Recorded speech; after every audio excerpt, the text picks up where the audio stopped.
तो मूवी की स्टार्टिंग बहुत ही क्यूट होती है। मौसम काफी अच्छा होता है और हम एक चूहे को एक घर में जाते हुए देखते हैं। इसका नाम रेमी होता है। उसकी काफी बड़ी फैमिली थी।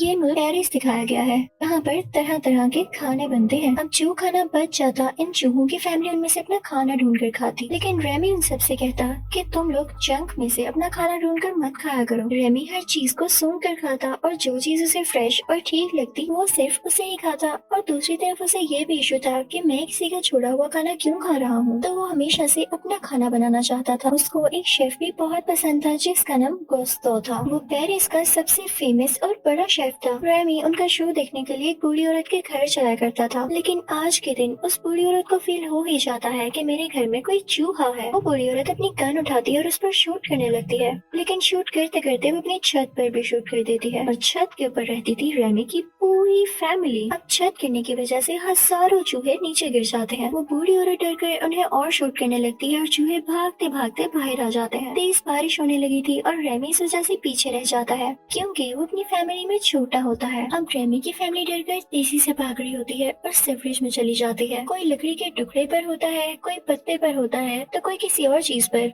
ये लोग रेमी को भी आवाज दे रहे होते हैं, लेकिन रेमी काफी पीछे था। वो उस घर से निकलते निकलते उस शेफ की बुक भी उठा लाया था और उसी पर ही उन तक पहुँचने की कोशिश करता है, लेकिन नहीं पहुँच पाता। इसकी फैमिली अब इससे काफी दूर जा चुकी थी क्योंकि बारिश हो रही थी और पानी का फ्लो बहुत ज्यादा था जो कि उनको खुद ही दूर ले गया। अब रेमी एक दो दिन तक उसी सिवरेज में रहता है उसी बुक के साथ, लेकिन उसे अपनी फैमिली का कोई निशान नहीं मिलता। वो काफी उदास होता है और बुक खोल के पढ़ने लगता है। तभी उसके सामने उसके आइडियल शेफ गुस्तो आ जाते हैं। वो उसे कहते हैं कि तुम उदास क्यों हो रही हो, अभी तुम्हारी बहुत लाइफ पड़ी है और ये दुनिया बहुत बड़ी है। तुम क्या जहाँ पैदा हुए सारी जिंदगी वहीं रहोगे? तुम अपना स्टेप आगे बढ़ाओ और निकल जाओ उस दुनिया में जो तुम्हें अट्रैक्ट करती है, जिसको तुम पाना चाहते हो, और जल्द ही तुम पालोगे। प्रेमी काफी एक्साइटेड था। वो अपनी इमेजिनेशन में चल रहा होता है और फाइनली वो उस जगह पहुंच जाता है जहाँ पर पेरिस में शेफ कोस्तो का सबसे अच्छा और बड़ा रेस्टोरेंट था। वो उसकी रूफ टॉप पर बैठा होता है और उसे यकीन नहीं आता कि वो यहाँ पहुँच गया, क्योंकि अगर ट्राई की जाए तो कुछ भी इम्पॉसिबल नहीं है। अब हमें रेस्टोरेंट के अंदर का सीन दिखाया जाता है कि रेस्टोरेंट के किचन में क्या क्या हो रहा होता है। वहाँ का स्टाफ काम कर रहा होता है कि तभी वहाँ पर एक लड़का आता है जिसके हाथ में कुछ डॉक्यूमेंट्स थे,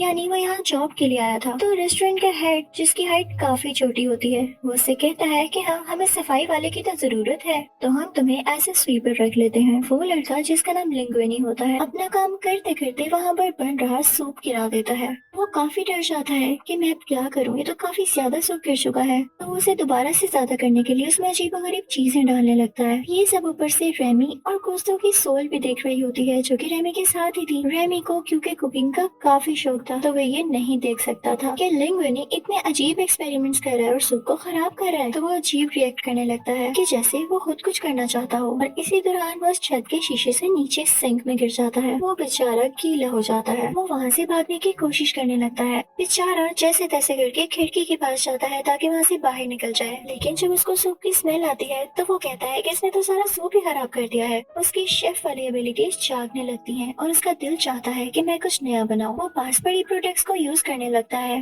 डिफरेंट हर्ब्स, सॉसेस और स्पाइसेस वो सूप में डालने लगता है, लेकिन तभी उसे वहाँ लिंग्वेनी भी देख लेता है। उसे पकड़ने की कोशिश करता है तो रेस्टोरेंट का हेड, यानी वो छोटी हाइट वाला आदमी, ये समझता है कि लिंग्वेनी सूप बना रहा है। वो उसको शर्ट से पकड़कर कहता है कि तुम्हारी हिम्मत कैसे हुई, तुमने सूप को हाथ भी कैसे लगाया। इसी दौरान वहाँ का वेटर आता है और सूप डालकर बाहर सर्व करने चला जाता है, क्योंकि उसको नहीं पता होता कि यहाँ क्या मसला बना हुआ है। जब हेड की नजर उस पर पड़ती है तो उसे रोकने के लिए पीछे जाता है, लेकिन तब तक देर हो चुकी थी। वेटर बाहर निकल चुका था। अब हेड अंदर आता है और अपना सर पकड़ कर रह जाता है, क्योंकि वो जानता था कि सूप की बहुत बेइज्जती होने वाली है और साथ में उसकी इंसल्ट भी होगी। तभी उसे बाहर से वो कस्टमर बुलाती है जिसने ये सूप लिया था। इनफैक्ट वो क्रिटिक होती है जो कि फूड पर रिव्यूज देती है और उनकी स्कोरिंग करती है। वो उस हेड से कहती है कि आपका सूप बहुत अच्छा है। हेड को यकीन नहीं आता और अंदर आकर लिंग्वेनी से कहता है कि तुमने इतना अच्छा सूप कैसे बना लिया। तो लिंग्वेनी को आगे से कुछ समझ ही नहीं आता, वो कुछ बोल ही नहीं पाता। अब हेड खुद उस सूप को चखता है तो वो लिंग्वेनी से कहता है कि तुम हमारे सामने ये सूप बनाओगे ताकि हम भी देखेंगे तुमने इसमें ऐसा क्या डाला है।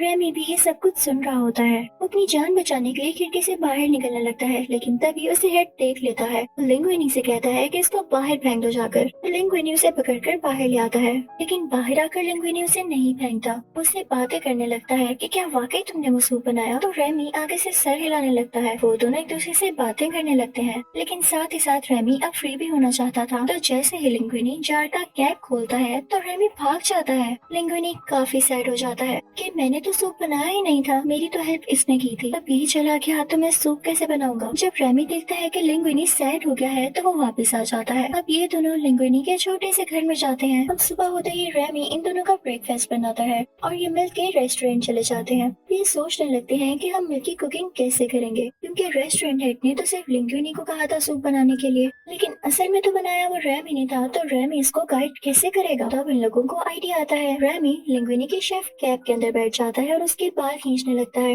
यानी जैसे हम जॉयस्टिक से खेलते हैं। और रेमी भी लिंगुइनी की बाल पुल करने लगता है उसे बताने के लिए कि ये स्टेप कैसे करना है और कैसे ये चीज उठानी है और कौन सी उठानी है। ये लोग घर जाकर उसकी अच्छे से प्रैक्टिस करते हैं। इन दोनों के एक्शंस एक दूसरे के साथ काफी मैच हो चुके थे। अब अगला दिन आता है और लिंगुइनी रेस्टोरेंट में वो सूप बना देता है, बिल्कुल वैसे ही जैसे रेमी ने इसे बताया। रेमी ने इसे बनवाया। अब रेस्टोरेंट का हेड कहता है कि तुमने अच्छा सूप बनाया, तुम्हें स्वीपर से हटाकर मैं तुम्हें जूनियर शेफ की ड्यूटी देता। लेकिन लिंगुइनी को और चीजें सिखाने के लिए और उस पर चेक रखने के लिए वो हेड एक फीमेल शेफ को कहता है और अब वो उसे और चीजें बताने लगती है। वो साथ में उसे गुस्तों का फेवरेट डायलॉग भी बताती है, यानी कि उनका एक स्लोगन भी था कि एनीवन कैन कुक, कि हर कोई पका सकता है। तो इसलिए तुम्हारा पास जैसा भी था, तुम चाहे स्वीपर थे लेकिन तुम भी पका सकते हो। उसी दौरान हम रेस्टोरेंट के हेड को देखते हैं जो कि वो डॉक्यूमेंट्स पढ़ रहा होता है जो कि लिंगुइनी उसके पास लाया था जॉब एप्लीकेशन के टाइम। उसको पता चलता है कि लिंगुइनी कोई और नहीं बल्कि गुस्तों का बेटा है। वो कहता है कि मैं इस बात पर यकीन नहीं कर सकता। एक आदमी को बुलाता है और उससे कहता है कि गुस्तों की कैप ले जाओ और उससे डीएनए टेस्ट करो और फिर लिंगुइनी के साथ मैच करके मुझे बताओ कि क्या वाकई ये गुस्तों का बेटा है। अब सीन चेंज होता है और हम देखते हैं अब वो लोग कोई नई चीज बनाना चाहते थे। तो रेस्टोरेंट के हेड लिंगुइनी से पूछता है कि क्या तुम कुछ नया बना सकते हो। अब लिंगुइनी और वो फीमेल शेफ कुछ बनाने लगते हैं, लेकिन रेमी लिंगुइनी को दोबारा से कंट्रोल कर रहा था और अपनी मर्जी से उस रेसिपी में चीजें ऐड कर रहा था। फिर जब ये डिश तैयार हो जाती है तो वो फीमेल शेफ अपनी सॉस लाती है उस पर डालने के लिए, लेकिन तब तक रेमी सॉस बनवा चुका था। तो लिंगुइनी वो सॉस डिश में डाल देता है और फिर से वो डिश बाहर लेकर जाई जाती है। सब लोग उस डिश की बहुत तारीफ करते हैं और उसकी डिमांड बढ़ जाती है, लेकिन बेचारे लिंगुइनी के साथ वो हेड अब भी बुरा करता था, उसे सारे बर्तन धोने पड़ते हैं। दूसरी तरफ जब रेमी रेस्टोरेंट से बाहर जा रहा होता है तो उसे किसी का शैडो दिखाई देता है जो कि कोई और नहीं बल्कि उसका भाई था, यानी उसकी फैमिली वहीं कहीं थी। वो वापस अपनी फैमिली के पास जाता है तो उसकी फैमिली बहुत खुश होती है। वहाँ रेमी उन्हें सब कुछ बताता है। तो रेमी के फादर उससे कहते हैं कि तुम इंसानों से दूर रहो, इंसान तो चूहों को मार डालते हैं। रेमी ये सुनकर और देखकर काफी डर जाता है, लेकिन जब अगले दिन वो रेस्टोरेंट में जाता है तो देखता है कि लिंगुइनी सो रहा है क्योंकि उस पे काम का काफी बर्डन था। वो उसे उठाने की कोशिश करता है लेकिन वो गहरी नींद में होता है। फीमेल शेफ भी उससे बातें कर रही होती है लेकिन उसकी बातों का जवाब नहीं दे रहा होता। तो फीमेल शेफ नाराज होकर जाने लगती है। तब तक लिंगुइनी भी उठ जाता है और वो दोनों साथ बाहर निकल जाते हैं और वो दोनों आहिस्ता आहिस्ता एक दूसरे को पसंद करने लगे थे। दूसरी तरफ हमें एक बहुत बड़ा और फेमस क्रिटिक दिखाया जाता है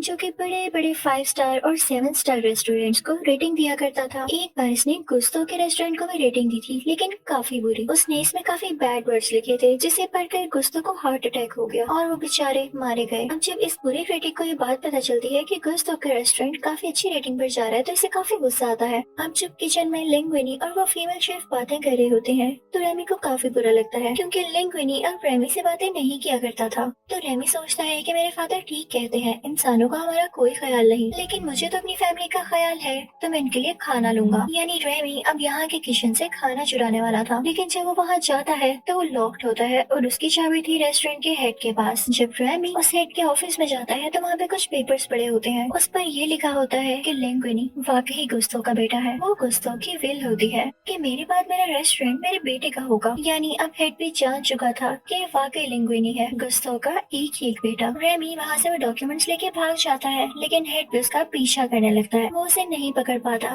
तो रेमी ये डॉक्यूमेंट्स उन दोनों को दे देता है। अब तो जैसे लिंगुइनी के दिन बदल गए थे क्योंकि सारा रेस्टोरेंट उसके नाम था और इसके बाद रेस्टोरेंट से उस धोखेबाज हेड को निकाल दिया जाता है। अब लिंगुइनी की सब काफी तारीफ करते थे। उसका रेस्टोरेंट और भी ज्यादा चलने लगता है क्योंकि उनको पता चल चुका था कि गुस्तों का बेटा है और जरूर इसके हाथ में भी काफी टेस्ट होगा। कि तभी उसके रेस्टोरेंट में वो बुरा क्रिटिक आता है और उससे कहता है कि नेक्स्ट वीक में दोबारा आऊंगा और तुम्हारे खाने को रेटिंग दूंगा। लेकिन इस दौरान लिंगुइनी और रेमी में लड़ाई हो जाती है। लिंगुइनी रेमी से कहता है कि ठीक है, मैंने बहुत कुछ सीख लिया, अब मुझे तुम्हारी जरूरत नहीं। वो रेमी को उस रेस्टोरेंट से बाहर निकाल देता है। रेमी को काफी दुख होता है और वो कहता है कि मैंने हमेशा इसके साथ अच्छा किया लेकिन ये फिर भी ऐसे कर रहा है। वो गुस्से में अपनी सारी फैमिली को वहाँ के किचन में ले आता है और खाना चुराने लगता है। लेकिन जब लिंगुइनी इनको देखता है तो वो रेमी को पकड़ के कैद कर लेता है, उसे एक केज में डाल देता है। लेकिन जल्द ही वो दिन आ चुका था जब उस क्रिटिक ने इनके रेस्टोरेंट में आना था। अब वो इनसे कहता है कि मुझे कोई स्पेशल डिश चाहिए जो पहले न कभी बनी हो। अब लिंगुइनी काफी डर जाता है क्योंकि उसे कुछ नया बनाना नहीं आता था।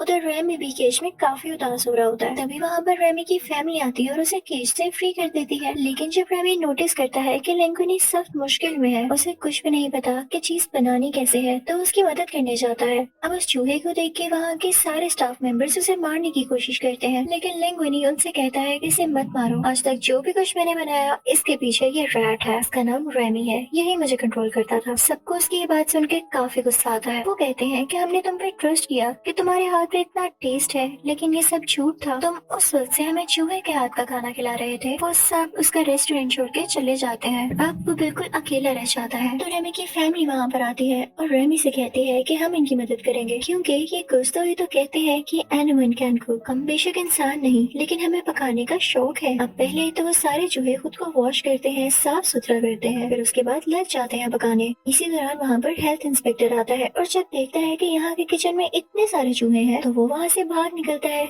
यानी वो न्यूज़पेपर में जरूर खबर देगा कि इस रेस्टोरेंट में चूहे हैं और इससे उसकी रेटिंग डाउन होगी। खैर अब वो डिश तैयार होने लगती है। किचन में हर तरफ चूहे ही चूहे थे और दूसरी तरफ लिंगुइनी बाहर से ऑर्डर्स ले रहा था और उन लोगों को सर्व कर रहा था। अब वो टाइम आ जाता है जब उस क्रिटिक के लिए वो डिश तैयार हो जाती है। अब वो डिश उस क्रिटिक को सर्व की जाती है। जैसे ही वो उसकी पहली बाइट लेता है तो अपनी आंखें बंद कर लेता है। उसने आज तक इतनी डिलीशियस डिश कहीं नहीं खाई थी, सिवाय उस टाइम के जब उसकी मदर उसके लिए ये बनाया करती थी, क्योंकि वो बचपन में एक विलेज में रहा करता था जहाँ उसकी मदर वेजिटेबल से उसके लिए ये बनाती थी। तब तक वहाँ पर फीमेल शेफ भी पहुँच चुकी थी जिसने थोड़ी बहुत लिंगुइनी की हेल्प भी करवाई थी। अब वो क्रिटिक कहता है कि मैंने जो भी किया गलत था, लेकिन आज जो मैंने डिश खाई है वो मैं बता नहीं सकता कि मुझे कितनी अच्छी लगी। वो कहता है कि मुझे अपना शेफ तो दिखाओ। अब जब सब लोग चले जाते हैं तो लिंगुइनी और वो फीमेल शेफ वो चूहे यानी रेमी को लाते हैं। वो क्रिटिक को बताते हैं कि ये है हमारा शेफ। तो क्रिटिक उसे देख के काफी हैरान होता है, लेकिन वो कहता है कि मुझे खाने का वाकई बहुत मजा आया। अब नेक्स्ट डे न्यूज़पेपर में हम देखते हैं कि उस क्रिटिक ने काफी अच्छा रिव्यू दिया है और साथ में ये भी लिखा है कि इस रेस्टोरेंट का शेफ एक चूहा है। दूसरी तरफ उस हेल्थ इंस्पेक्टर ने भी इस रेस्टोरेंट को सील कर दिया था यहाँ चूहे होने की वजह से। और जब क्रिटिक ने भी ये लिख दिया कि यहाँ का शेफ चूहा है तो लिंगुइनी को भी वो रेस्टोरेंट बंद करना पड़ा, क्योंकि जाहिर है लोग तो चूहों पर ट्रस्ट नहीं करते। लेकिन उसके बाद लिंगुइनी अपना एक और रेस्टोरेंट खोलता है जिसमें शेफ कोई और नहीं बल्कि रेमी ही था। उसके साथ वो फीमेल शेफ भी थी और वो क्रिटिक ऑफनली वहाँ पर खाना खाने आया करता था। सब काफी खुश थे। इसी के साथ ये मूवी हैप्पीली एंड हो जाती है। इस मूवी से हमें ये भी लेसन मिलता है कि हमारी लाइफ में जो भी होता है हमारी बेटरमेंट के लिए होता है और हम उससे बहुत कुछ सीखते हैं और ग्रो करते हैं। Thank you for watching.